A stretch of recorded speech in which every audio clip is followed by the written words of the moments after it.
Welcome back to the Wheel of WWE, where a random wheel determines our entire universe mode. And tonight is Saturday night's main event, our first ever pay-per-view. This pay-per-view is absolutely stacked, and I promise this will be an episode you'll never forget. Since pay-per-views are special, I want to do something even cooler than a normal episode. What's going to happen, we have 5 matches, 5 title matches, and we're going to watch each and every one. However, each match is going to get 2 wheel spins, not the chaos wheel we're used to, or a storyline spin.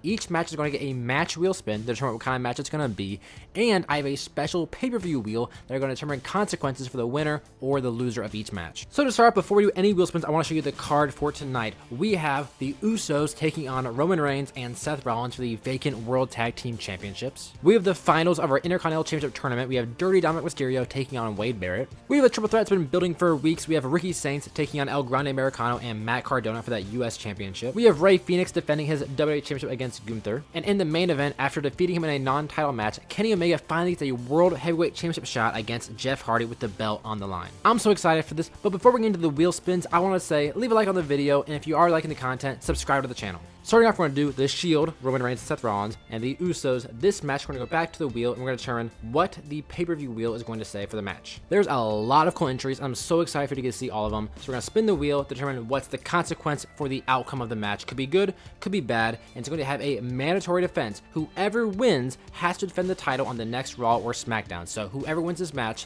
this is a Raw Championship. So the next episode after this, they'll be defending those same titles against a different opponent. So to determine the match is going to be tonight, we spin the match wheel. There's Hell in a Cell, ladder matches, steel cage matches, so much on there, and we're going to get, like I just said, the steel cage match. So now it's officially the bloodline of the Usos taking on the Shield of Roman Reigns and Seth Rollins in a steel cage match for the World Tag Team Championships, and whoever wins the match is defending them on the next episode. Our next match we're going to spin for is Dominic Mysterio and Wade Barrett. This is the finals for the Intercontinental Championship, so it's exciting to see what kind of stakes we're going to have here. We're going to switch it up. We're going to start with the match wheel first, not the pay-per-view spin. Save it for a little later. The match it's going to be is a Falls Count Anywhere match. And now to see the consequences of the outcome, we spin the pay-per-view wheel. Again, I'm so excited. There's so many cool options on here, and I want to see what on here. It's going to say loser gets traded. The loser of this match is getting traded, and I get to choose. I'm the GM. I get to choose. So either Dirty Dominic Mysterio or Wade Barrett will no longer be on SmackDown after this match. You're either going to walk out a champion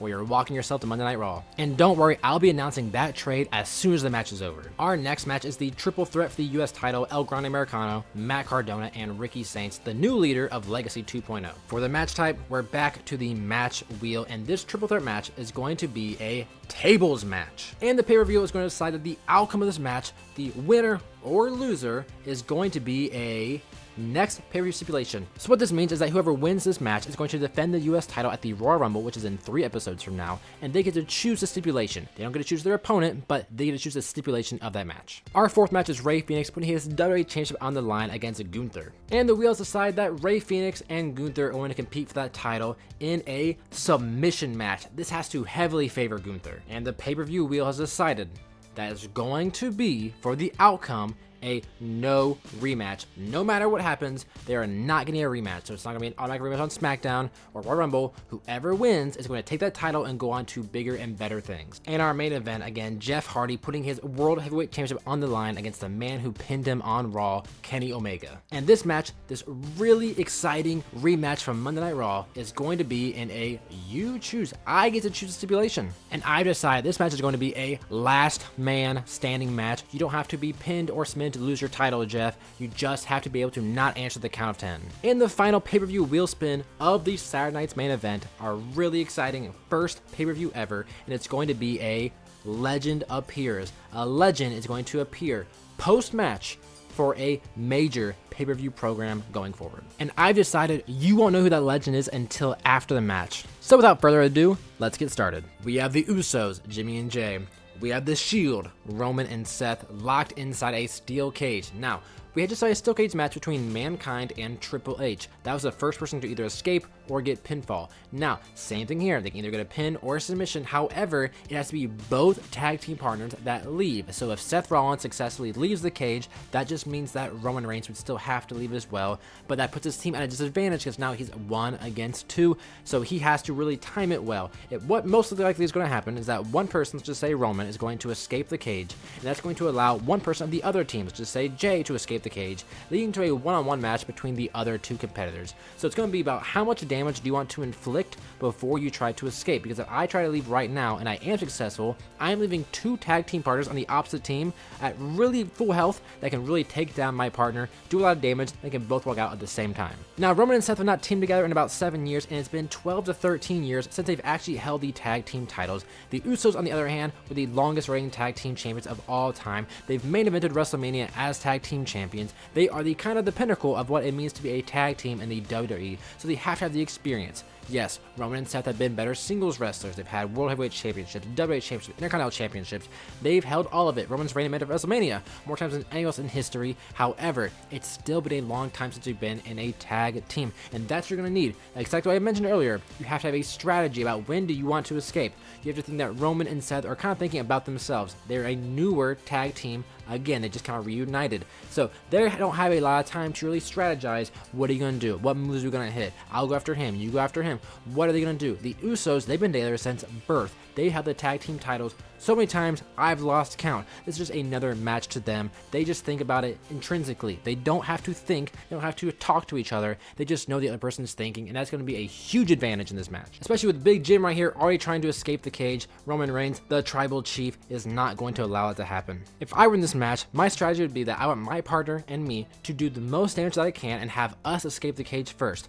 I trust my partner to be able to handle a 2-on-1 situation. I'm going to beat down someone. Let's say I'm Roman Reigns. I want to beat down the Usos. I want Seth Rollins to try to escape while I stay there to try to allow him to escape by taking out the competition here. As you see there, Big Jim went for a big move there. It didn't really hit all of it, enough to really distract Seth Rollins as Jey Uso is to the top of the steel cage. Rollins is trying to get him, but you see there, Jimmy Uso is taking him out at the legs to allow Jey Uso to escape the cage while Roman is still down. That is a great strategy right there. But will it be enough as Seth Rollins comes over and at the last second does hit Jey, does stop him, while Roman hits a spear, and Seth Rollins does successfully bring Jey back inside the ring, keeping elimination alive and really keeping the match still going, keeping the advantage very neutral. Now, since he did that, he did leave himself vulnerable, and that's why the Shield now have the upper hand. They're the ones trying to escape the cage of Seth Rollins. They're the one taking out Jey Uso, but Jey Uso is not going to let that happen. Being the tag team champions means a lot to both men. To Roman Reigns and Seth Rollins, again, this is the culmination of their entire careers. They've been here before, 12, 13 years ago. They can finally say they did it again as better men, as brothers. But the Usos, this is just another title reign. They've done it so many times. Again, I can't count how many it is. They probably can't even count. It's like waking up in the morning. You just do it. The Usos are just happen to be tag team champions. You just accept it. It's something really special about it. But the Shield, this is going to mean a lot for them. Roman's not been a tag team champion since Seth Rollins. Seth has done it multiple times, but with no one of the likes of Roman Reigns. Yes, he's had Braun Strowman. Yes, he's had, Jason Jordan. Those men are not Roman Reigns. I think if Seth Rollins and Roman Reigns could pull off the win here, pull off the upset, that's what I call it, the upset, I think they might not lose it for a year. I think they might go on to break the Usos' WrestleMania reign, where they lost to Sami Zayn and Kevin Owens, but their overall tag team reign. But to do that, they need to win this match first. And we're focusing here on Jim, but I can't see if Jey was able to get over the top. I saw Roman Reigns went over to him, and yes, you can see right here, Jey Uso has already escaped the cage. That does not give the Usos to win. Like I said, they both need to escape. What this means now, do you, if you're the Shield, do you let Roman Reigns escape and have Seth Rollins taking on Jimmy Uso? Or do you have Seth Rollins escape and have Roman Reigns take on Jimmy Uso? Which one of these men do you feel better about that could beat down their opponent in essentially a one-on-one match? Or do the secret third option, you beat him down so badly as a tag team that both you can escape at the same time. But if you're both going over, Jimmy Uso could just simply go out the door, and it looks like they're going for a Seth Rollins escapes, Roman Reigns stays in the cage strategy, which I think is honestly the best. I think if I'm going to one-on-one with someone, I do not want to go one-on-one with Roman Reigns. So let's set the escape. Let Roman come back, beat down Jimmy Uso as Jey Uso's kind of getting fired up, hitting the Uso celebration on the outside, and then that's exactly what's going to happen as Seth Rollins fills up his meter enough. He's now escaping. It's essentially a one-on-one match. Who can win, Jimmy Uso or Roman Reigns? If Roman Reigns wins, this is to be expected between the two, as Jey Uso is eating there in the corner. But if Jimmy Uso wins this match, that is going to be a huge boost for him.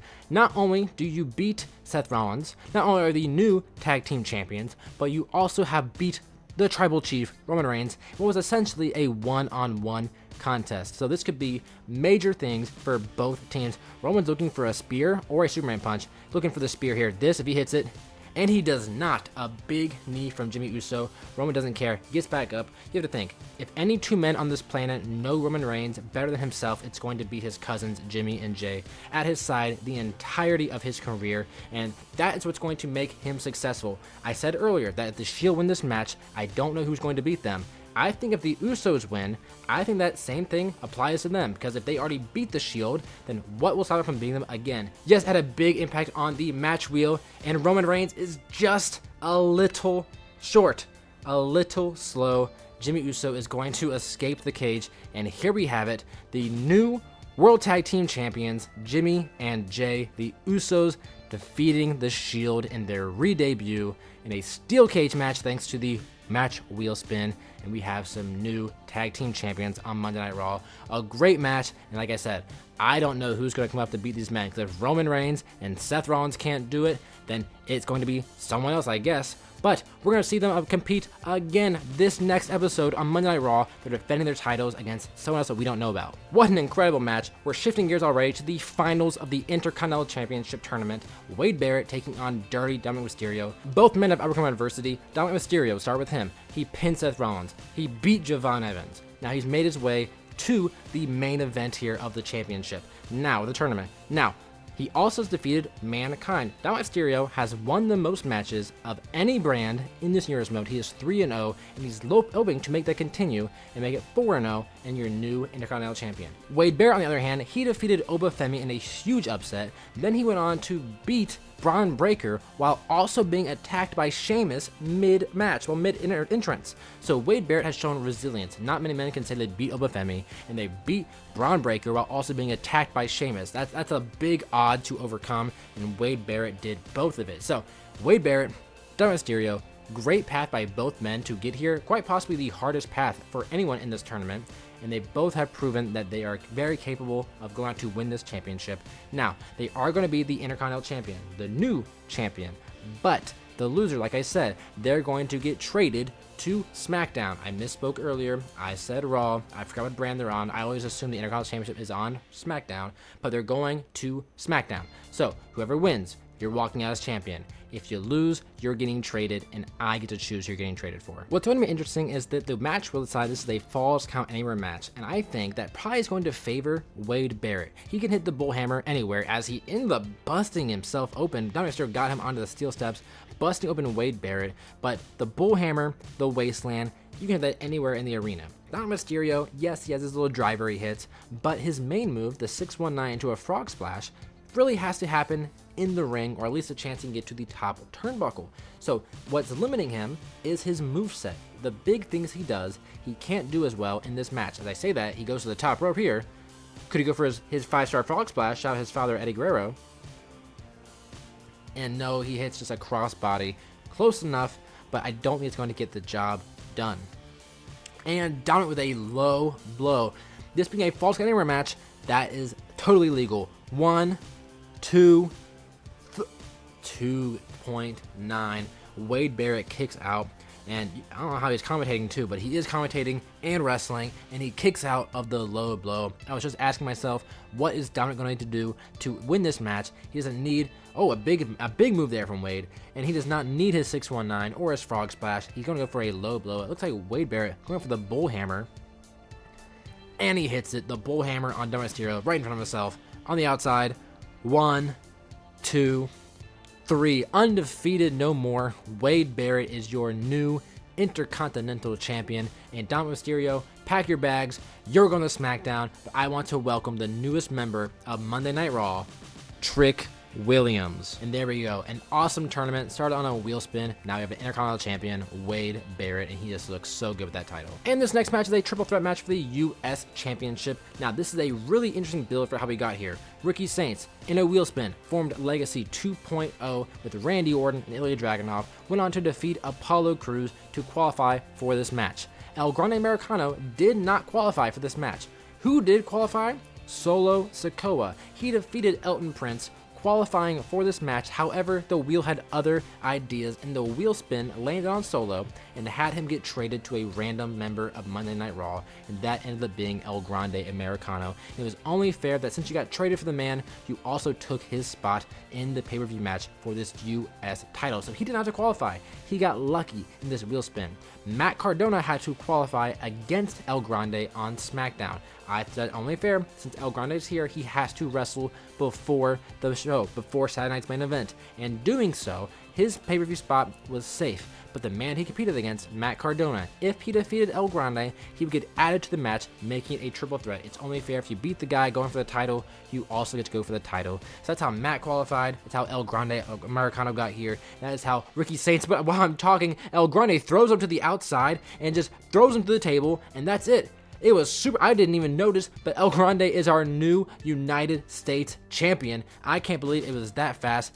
I'm stunned. No big moves, no finishers, no business. El Grande was pissed that he didn't have to qualify, that I'm talking almost smack about him, and he just throws him over through the table, and he's your new US champion. And since El Grande Americano won the US title, at the Royal Rumble, he'll be defending his title against someone we have not yet decided yet. We'll decide on SmackDown, but El Grande gets to pick the stipulation. That was the pay-per-view wheel spin, so El Grande will be defending his title at the Royal Rumble. Now we have the WWE Championship. Rey Fenix, who just won it against Angel on SmackDown, taking on Gunther, who qualified by winning a 6-man battle royal with the likes of CM Punk, Aleister Black, Damian Priest. You had so much men in the battle royal. It was impressive that Gunther was able to get it. I think Carmelo Hayes was in there.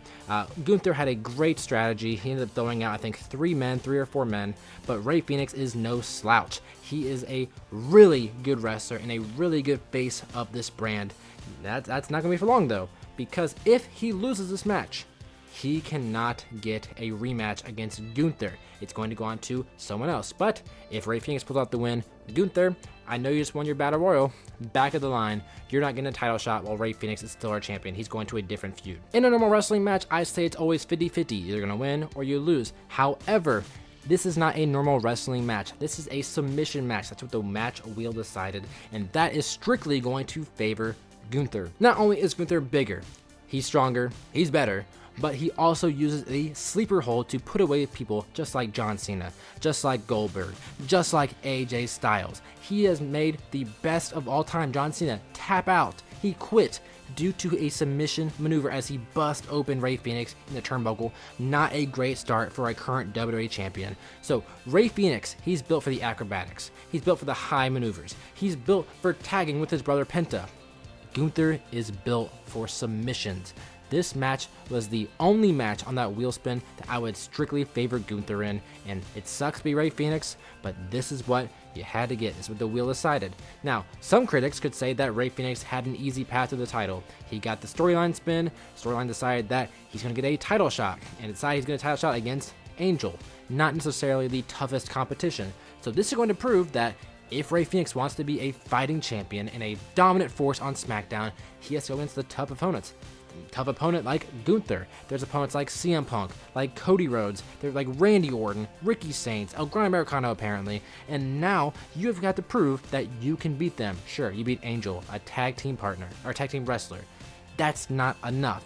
You got lucky. Some people have to qualify for matches, and even when they do qualify, like Matt Cardona, they weren't even impacted by the result. They weren't even a part of the result. The classic saying is, to be the man, you gotta beat the man. And Rey Fenix, I'm sorry, but you did not beat the man. You beat a man, and you became the WWE champion. You were an opportunist. You got a good storyline spin, and you took advantage of it, and no one's blaming you for it. I love that you're my WWE champion, and I hope you have a great title reign. I'm hoping you beat Gunther. It just simply might not be in the cards for you. I'm not sure what kind of submission he's going to pull off. We've seen Gunther tap out in real life. Tap to Jey Uso. Tap to Ilya.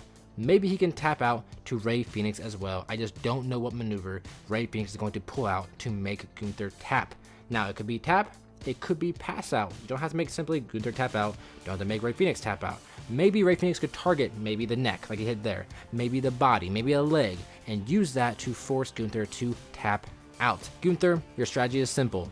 How can you lock in the sleeper? How can you do as much damage to the neck area to make that sleeper as deadly as possible? A big clothesline? That's going to do it. A headbutt? That's going to do it. But you need to make sure that when you hit the sleeper hold, he does not get out of it.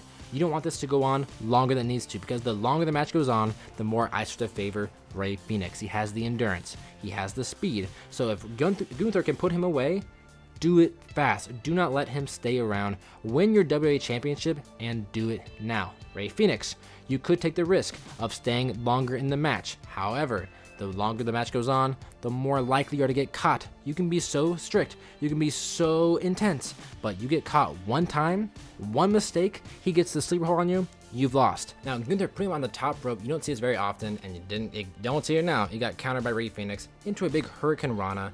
I'm still wondering, what is Rey going to do? The match is going on decently long, but it's not really building to a finish for Rey Fenix. Yes, I can see Gunther working the neck, I can see him working towards the sleeper hold, but I'm not really sure what Rey Fenix is working towards. Again, I think if this was a regular match, Rey might have already won. He might have already got a roll up or hit his finisher, but I'm unsure how he's going to win this submission match. Now, Rey's putting him in the corner.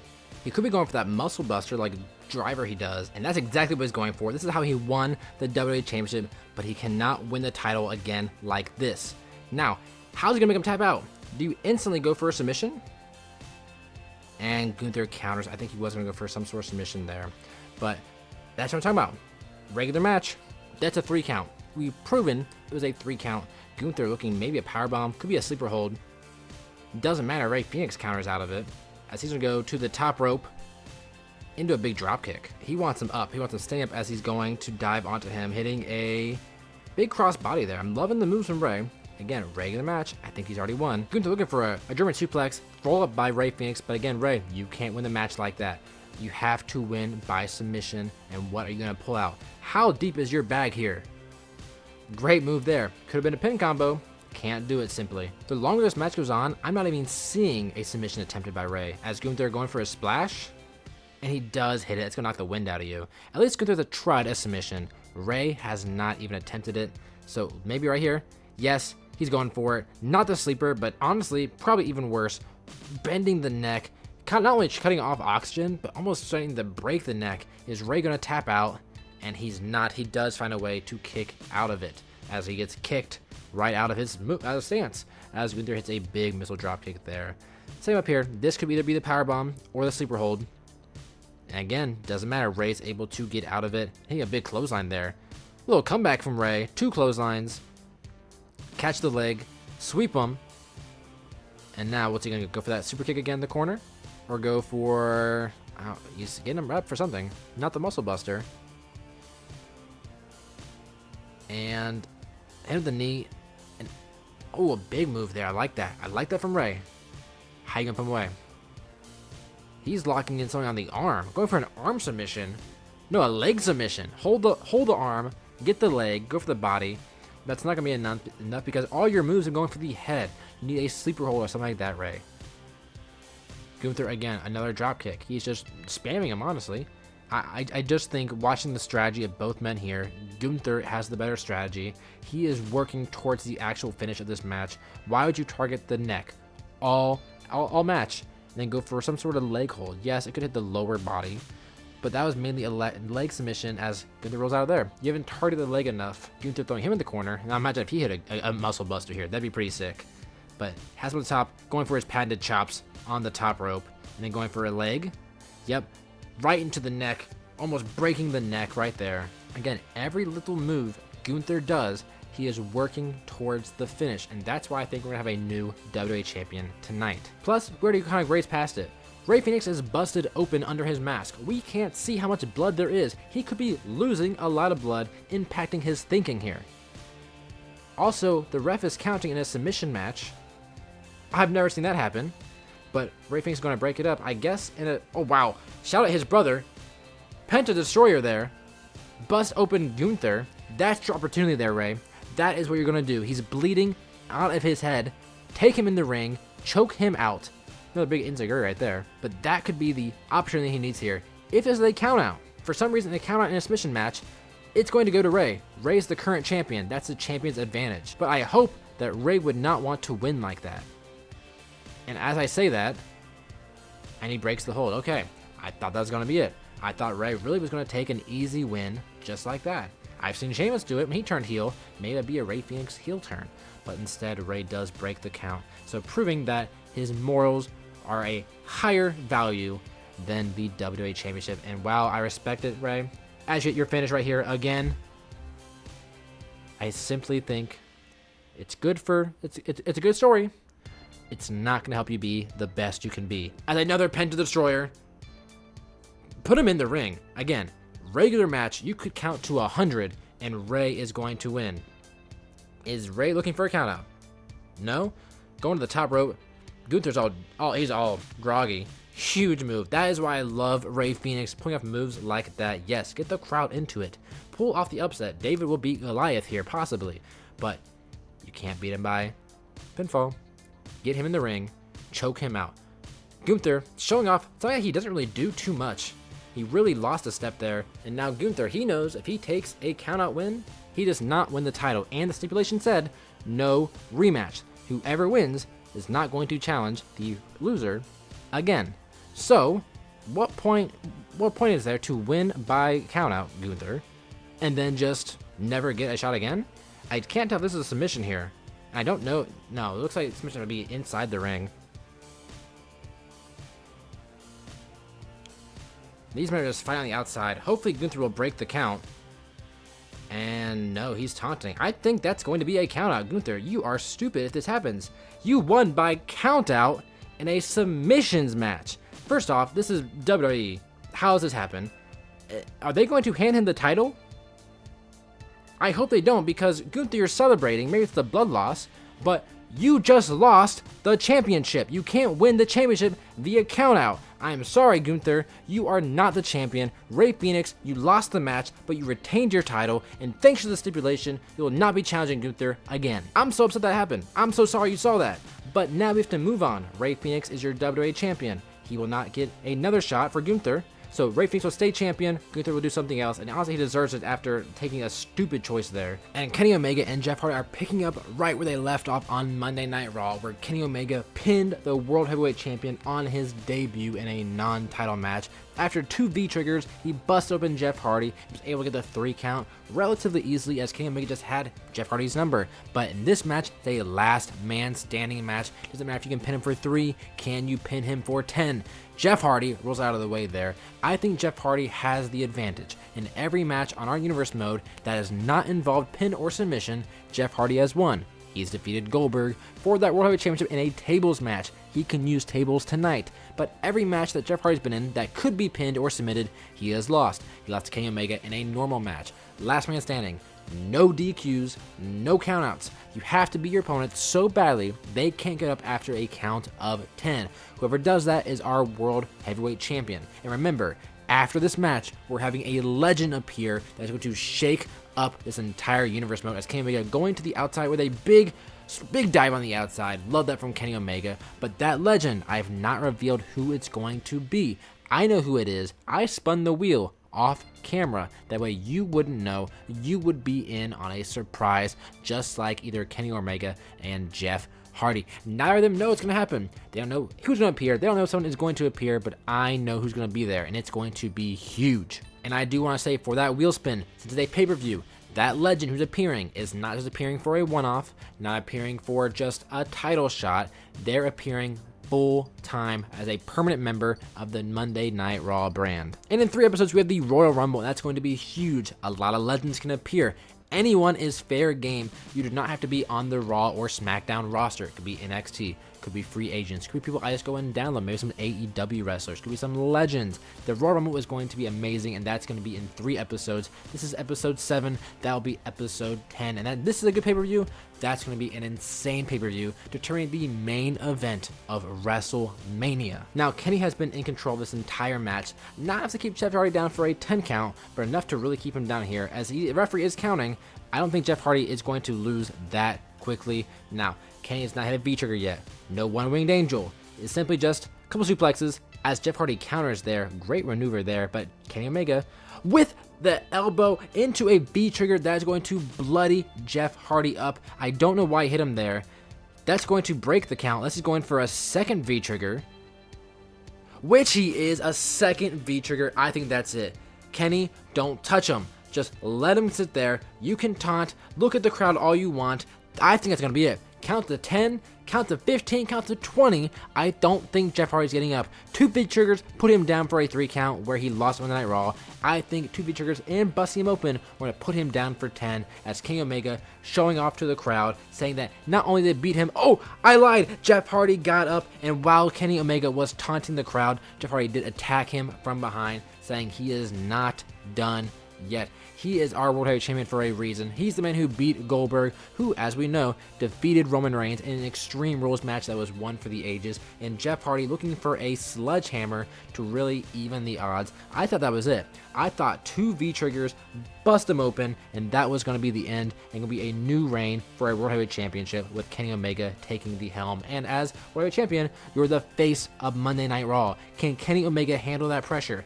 Jeff Hardy, go for a Twist of Fate, countered into a Northern Lights suplex from Kenny Omega. Now, could have got a pinfall there, but you cannot do that in this match. Jeff Hardy went for his best shot, and Kenny already had it scouted.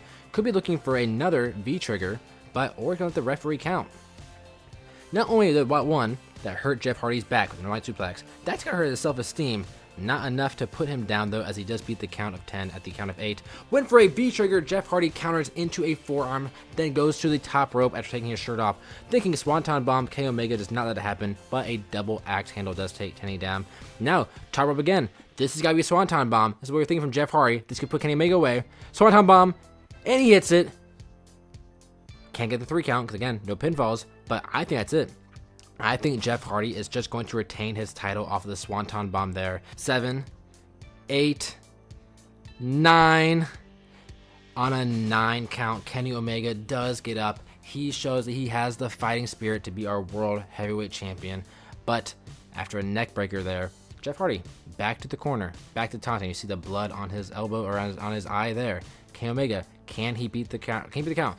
On a 9 count again, Kenny Omega showing the resiliency, showing he wants to be champion more than anything. He's willing to take the punishment, willing to take the bruises, willing to wake up tomorrow not liking how he feels, but he wants to feel like a champion. Hits a powerbomb there. Now, after every big move, Kenny Omega, Jeff Hardy, taunting in the corner, allowing the ref to count. Does this really help them because they're not actually winning the match, or does it hurt them by allowing their opponent to recover? I say that, up to a 9 count, and on 9 count again, these men are making this dramatic. Going for a 3rd V trigger. Kenny's not done. Hits the V trigger. And a 4th V trigger. That's it. If 2 did it on Monday Night Raw, 4 is going to do it. Kenny, take a bow.